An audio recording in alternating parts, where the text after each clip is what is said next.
जय हिंद दोस्तों। अभी आपने ई वोटिंग के बारे में सुना होगा। ई वोटिंग मतलब कि मोबाइल से वोटिंग।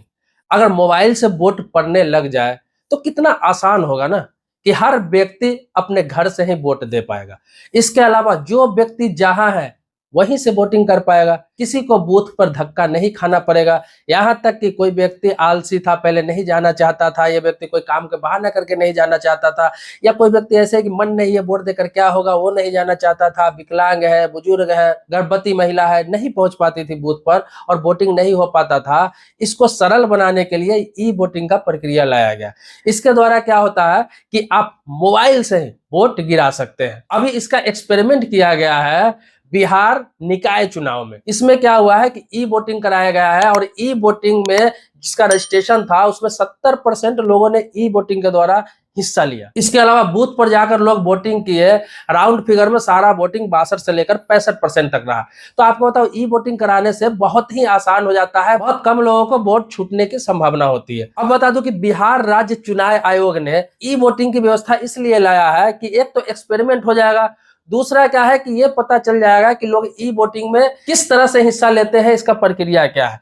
तो मोबाइल से बिल्कुल आसान है। इसमें भी बिल्कुल गुप्त रूप से हर चीज होता है। किस पार्टी को आप वोट दे रहे हैं, किसको दे रहे हैं, ये आपका गुप्त रहेगा। और आपको बता दूं कि इसमें सारा चीज, जैसे आप एक बूथ पे वोटिंग करते हैं वही प्रक्रिया सेम टू सेम इसमें रहेगा। सारी पार्टियां का सिंबल आएगी, आपको वहां पर क्लिक करना होगा, आप ई वोटिंग कर सकते हैं। इसके लिए क्या करना होता है कि पहले रजिस्ट्रेशन कराना होता है। तो अभी जो ई वोटिंग की प्रक्रिया शुरू हुई है, अभी जो बिहार में किया गया है, तो उसमें क्या किया गया है कि इसमें कुछ पार्टिकुलर लोगों को ही भाग लेने की छूट दी गई है। जैसे आपको बता दूं कि कोई विकलांग व्यक्ति है, गर्भवती महिला है, कोई बुजुर्ग व्यक्ति है जो बूथ तक आ नहीं सकता है, कोई बीमार व्यक्ति है, इन लोगों का रजिस्ट्रेशन कराया गया। जो लगभग 10,000 की संख्या में थे उनका रजिस्ट्रेशन हुआ और सभी ने मोबाइल के द्वारा वोट दिया। लेकिन आगामी चुनाव में इसे 50,000 तक रजिस्ट्रेशन कराने की बात कही गई है। तो ये दुनिया में पहला देश भारत है और भारत में भी पहला राज्य बिहार है जहां पे मोबाइल द्वारा वोटिंग कराया गया है। क्या यह सफल होगा?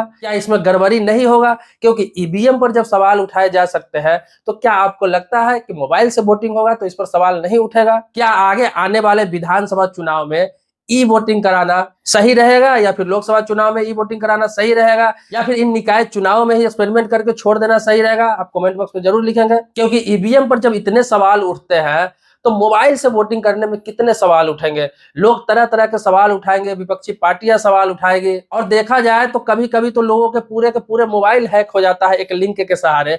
तो क्या आपको लगता है कि ई वोटिंग में लोगों का हैक नहीं होगा, वोटिंग हैक नहीं होगा, गड़बड़ी नहीं होगी? तो इस पे भी सवाल उठेंगे, बहुत सारे सवाल उठेंगे। इसीलिए इसे आम तौर पर लागू नहीं किया गया है। इसीलिए ये रजिस्ट्रेशन करा के 10,000 लोगों पे एक्सपेरिमेंट किया गया। इसके बाद आगामी चुनाव में 50,000 लोगों पे एक्सपेरिमेंट किया जाएगा।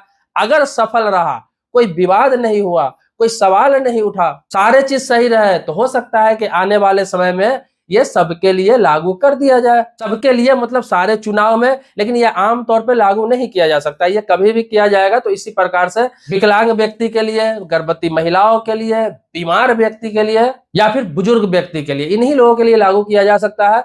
बाकी लोगों को तो बूथ पे जाकर ही वोटिंग करना होगा। हालांकि यह एक अच्छा पहल है। अगर इसमें किसी प्रकार की गड़बड़ी नहीं होती है, चोरी नहीं होती है, किसी प्रकार की बेईमानी नहीं होती है, सारे दल इस पर सहमत होते हैं, तो ये एक आसान प्रक्रिया हो जाएगी और लोग कहीं से भी रह के अपने घर पर रह के वोटिंग कर सकते हैं अगर सभी लोगों के लिए लागू कर दिया जाता तो।